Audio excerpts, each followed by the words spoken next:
Welcome to the Secret Agenda YouTube channel. In the Ukraine-Russian war, each new moon strengthens the victories of Ukraine and its humiliation of the Russian army. From March 1st on the 1st of every month, the Ukrainian armed forces achieved historical successes against the Russian army. At the beginning of November, the Russian army went through hell. Ukrainian special operations units carried out the biggest attack on the Russian Navy in history, with a drone army at the weekend, and severely damaged the entire dominance of the Russian Navy in the Black Sea. Satellite images revealed the great defeat of the Russian Navy against the Ukrainian drone army in Sevastopol. The Ukrainian drone army detonated the Russian Navy in the strategic Omega Bay in Sevastopol, that is, in their own lair. Ukrainian drones released legendary footage of the historic attack and the Russian Black Sea Fleet flagship Makarov, and satellite images of this situation at the Russian Navy port were also revealed. We will soon examine the striking details of this historical attack that ended the Russian domination of the Black Sea. This battle, which includes the epic victories of Ukrainian heroes, marks the period of collapse of Russian troops from February 24th. The Russian troops, who returned empty-handed from almost every front, began to lose power as a result of the risky and wrong decisions taken by Vladimir Putin. Currently, the Russian army, which has become very poor in terms of inventory, continues to use its last trump card in Ukraine. Most recently, the Russian administration approached the Iranian government for help with military equipment, procuring Iranian-made Shahed 136 unmanned aerial vehicles worth $20,000 apiece. The Russian army launched drone attacks in some parts of Ukraine, especially in Kiev. These treacherous Russian airstrikes mainly targeted innocent Ukrainian citizens and some cities in Ukraine. Vladimir Putin was acting in violation of the rules of war again, and Putin was directing these Russian airstrikes especially on Ukrainian public areas, because the Russian leader was ready to try any means to make a significant gain in the Ukraine war.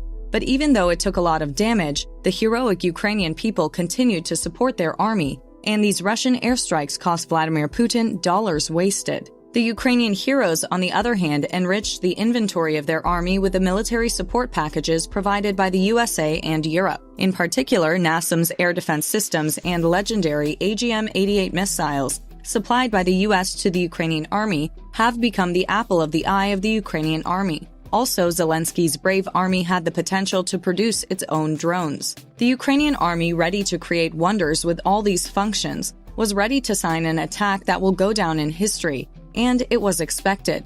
The Ukrainian army managed to carry out its biggest drone attack so far in Sevastopol, one of the cities of Crimea. The Russian administration was confused and afraid of this attack.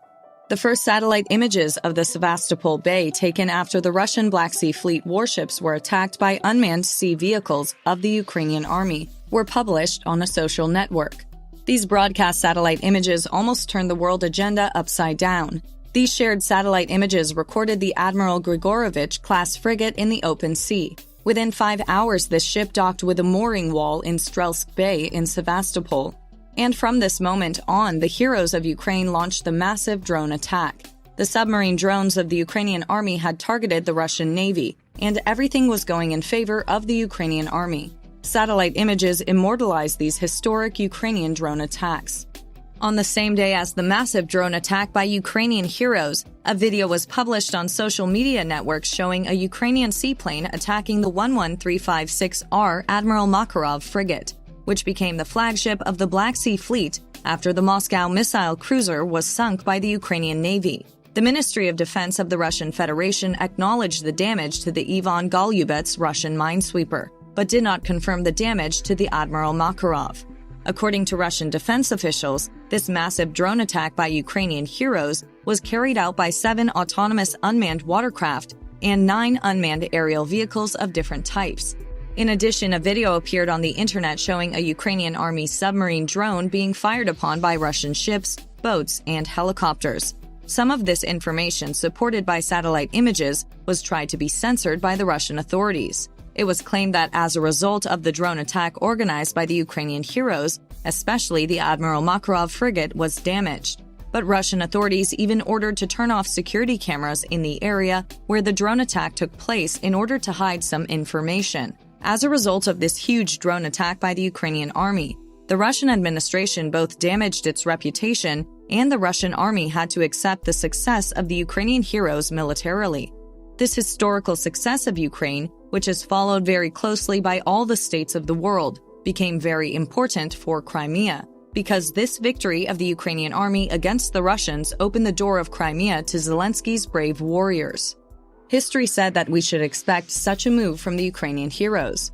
Marines have always feared port attacks. The possibility of ships being attacked by anchoring, though often desperate, poses a threat not only to the integrity of the fleet, but to the entire naval force. While examples of port attacks have been plentiful throughout history, these port attacks became more complex in the 20th century, with a combination of technological and doctrinal innovations. Indeed, harbor attacks became quite important in World War I due to a combination of radio, aerial reconnaissance, short-range submarines, and defenses such as torpedo boats and ocean mines.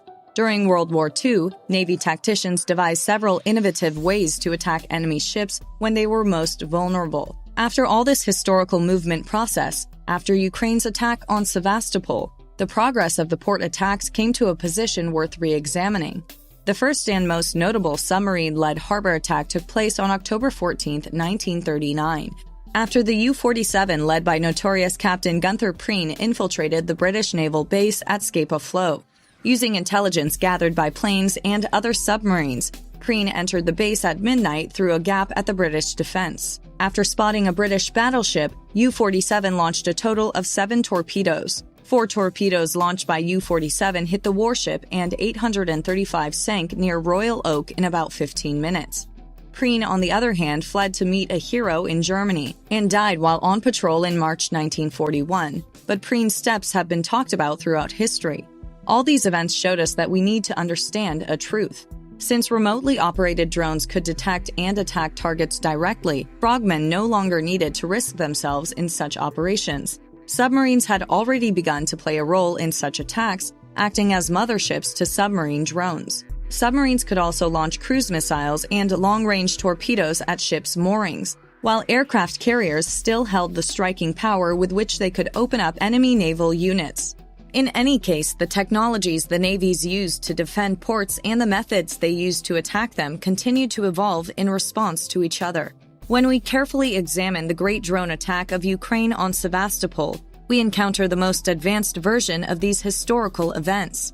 Ukrainian heroes had developed port attacks by using this historical process to their advantage. And as a result, Zelensky's heroes achieved such a victory that the Ukrainian government is now expected to have a much greater say in Crimea. And even after the latest Ukrainian drone attack, the Russian administration began to fear other possible Ukrainian attacks.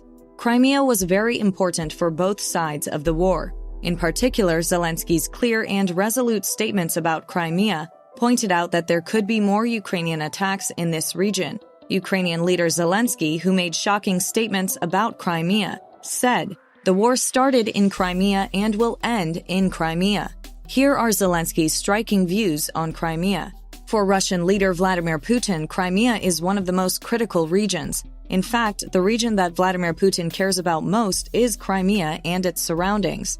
But considering the latest situation, we can see that the Ukrainian heroes have become much more dominant in and around Crimea.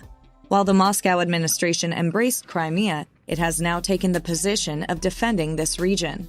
In the following processes, we will see together what will happen in the Crimea region, which has turned into a ring of fire. To be notified of new videos, please do not forget to subscribe to our channel and turn on notifications. Thank you for watching us.